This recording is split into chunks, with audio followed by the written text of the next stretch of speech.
హాస్పిటల్లో patient report చూసిన doctor చలనం లేకుండా అయిపోయింది. అసలు ఎవరివీ రిపోర్ట్స్? శృంగారంలో ఇంతలా నలిగిపోయేలా ఎలా మారిపోయింది తన శరీరం అంతా? ఆ పేషెంట్ దగ్గరికి వచ్చింది డాక్టర్. ఆ పేషెంట్కి సుమారుగా ఒక 28 ఏళ్లు ఉంటాయి. తన దగ్గరిక వచ్చిన డాక్టర్, అసలు మీరు మనుషులు అనుకుంటున్నారా, మృగాలు అనుకుంటున్నారా? శృంగారం చేయడానికి కూడా ఒక లిమిట్ ఉంటుంది తెలుసా? మీరు చేసిన విచిత్ర శృంగారం మూలంగా నీ శరీరం అనేది ఎంత దెబ్బ తినిందో నీకు తెలుస్తుందా అని అడుగుతుంది. ఆ పేషెంట్ డాక్టర్ అడుగుతున్న వాటికి సమాధానం చెప్పకుండా ఆ పేషెంట్ కన్నీళ్లు పెట్టుకుంటూ ఉంది. చూస్తే చదువుకున్న అమ్మాయిలాగే ఉన్నావు. శరీరంపై అంత ఒత్తిడి తీసుకురాకూడదని తెలియదా? ఇప్పుడు చూడు, నీ గర్భసంచి అనేది కూడా చాలా వీక్ అయిపోయింది. ఇప్పటికైనా కొంచెం మారండని హెచ్చరించింది డాక్టర్. నేను ఎంత చెప్తూ ఉన్నా ఏం మాట్లాడకుండా అలా కన్నీళ్లు పెట్టుకుంటున్నావా? ఏమిటి అసలు మీ హస్బెండ్ ఎక్కడా అని ఆరా తీస్తూ ఉంది.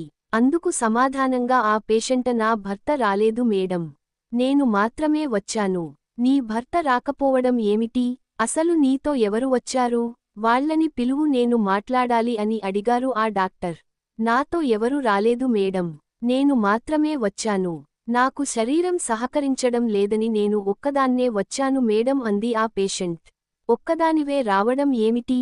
మీ వాళ్ళు ఎక్కడ అని అడిగారు ఆ డాక్టర్. ఆడపిల్లకి పెళ్ళియన తర్వాత పుట్టింటి వాళ్ళు తన బాధ్యత తీరిపోయింది అనుకుంటారు కదా, అలాగే నా వాళ్ళు కూడా నన్ను వదిలేశారని సమాధానం ఇచ్చింది. ఆవిడ, ఏం జరిగింది అసలు? నువ్వు శృంగారానికి ఇంతలా ఎలా ఎడిక్ట్ అయిపోయావు అని అడిగింది. డాక్టర్, నా పేరు దేవి మేడం, బాగానే చదువుకున్నాను. మా ఇంట్లో నేను ఒక్కదాన్నే ఆడపిల్లని. నేను పుట్టిన వెంటనే మా మావయ్యకి ఇచ్చి పెళ్లి చేయాలనుకున్నారు. అప్పటికే అతని వయసు నాకంటే 14 ఏళ్ల ఎక్కువ. చిన్నప్పటి నుంచి అనుకున్నామంటూ అతనికి ఇచ్చి పెళ్లి చేసేశారు నన్ను.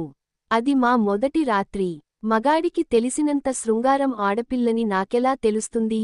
అందుకే ఆ 3 రాత్రులు అతను చెప్పినట్టుగానే శృంగారంలో అన్నీ చేశాను.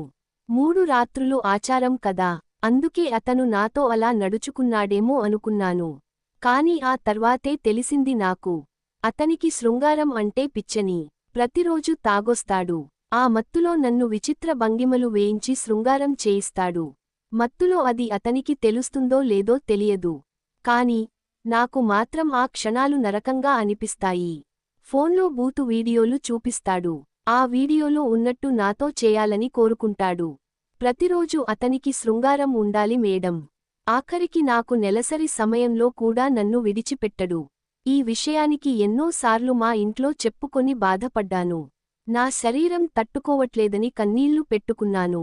వాడు మగాడు, కాపురం చేస్తున్నాడు, ఇలాంటివి కూడా పుట్టింట్లో చెప్పుకొని బాధపడతారా అంటూ నా మాటను వినిపించుకోవడం మానేశారు. చెప్పి చెప్పి అలసిపోయిన నాకు జీవితం అలవాటు అయిపోయింది మేడం. ఒక ఆడపిల్ల శరీరం అంటే శృంగారం చేయడానికి తప్ప మరెందుకు పనికిరాదా? 3 ముళ్ళు పడిన తర్వాత మంచం మీద మొగుడు ఏం చేసినా భరించాల్సిందేనా? సొంత మావయ్యని చేసుకోవడంతో విడిపోవాలనే ఆలోచన ఇంట్లో వాళ్ళు రానివ్వటం లేదు. పోనీ నా గురించి ఏమైనా ఆలోచిస్తున్నారా అంటే, తప్పదు భరించాలంటున్నారు. అలవాటైపోయింది మేడం అంటూ కన్నీళ్లు పెట్టుకుంది ఆవిడ. పేషెంట్ చెప్పిన మాటలు విన్న తర్వాత డాక్టర్ మనసు చలించిపోయింది. ఇంకా ఇలాంటి వాళ్ళు ఉన్నారా? మీ వారిని ఒకసారి నా దగ్గరికి తీసుకురండి. అతనికి నేను ఒకసారి కౌన్సిలింగ్ ఇస్తానని అన్నారు డాక్టర్. అమ్మో వద్దు డాక్టర్, 4 గోడల మధ్య జరగాల్సినవి ఇప్పటికే బయట పెడుతున్నాను అంటూ నన్ను ఇంట్లో వాళ్ళు తిడుతూ ఉన్నారు. మళ్ళీ నేను మీకు ఈ విషయానికి చెప్పానని తెలిస్తే నన్ను ఇంట్లో వాళ్ళు అనరాని మాటలు అంటారు. నాకు ఇది అలవాటైపోయిన జీవితమే మేడం. ఆడదానిగా భరించక తప్పదు అని బ్రతిమిలాడుకుంది ఆవిడ. ఆవిడ భయం చూసిన డాక్టర్ కూడా ఏం మాట్లాడలేకపోయింది. కాని ఎప్పటికైనా ఇది ప్రమాదమే అని హెచ్చరించింది ఆవిడ. చూసరుగా ఫ్రెండ్స్ కదా, ఇది ఒక ఆడపిల్ల జీవిత కథ. ఒక మగాడిగా నేను చెప్పేది నువ్వు చేయాల్సిందే అని కొందరు ఇలాంటి వాళ్ళు కూడా ఉన్నారు. ఆడపిల్ల శరీరం అంటే శృంగారం ఒకటే అనేలా రాత్రి అయితే చాలు తనపై విచిత్రమైన భంగిమలతో శృంగారం చేస్తూ ఉంటారు. ఒకసారి వాళ్ళ గురించి కూడా ఆలోచించండి. మనం ఆ సమయంలో మనుషుల్లా ప్రవర్తిస్తున్నామో, మృగాల్లా ప్రవర్తిస్తున్నామో ఆలోచించండి. కొందరేదో పెళ్లైన వెంటనే మగాడు అనిపించుకోవడానికి తనపై దాడి చేస్తూ ఉంటారు.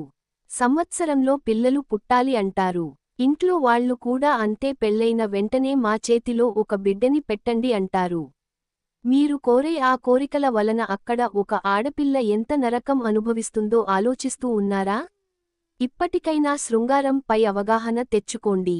శృంగారం అనేది ఒక బంధాన్ని బలపడేలా చేయాలి కానీ, ఆ శృంగారం వల్ల ఆ బంధం బాధపడేలా ఉండకూడదు.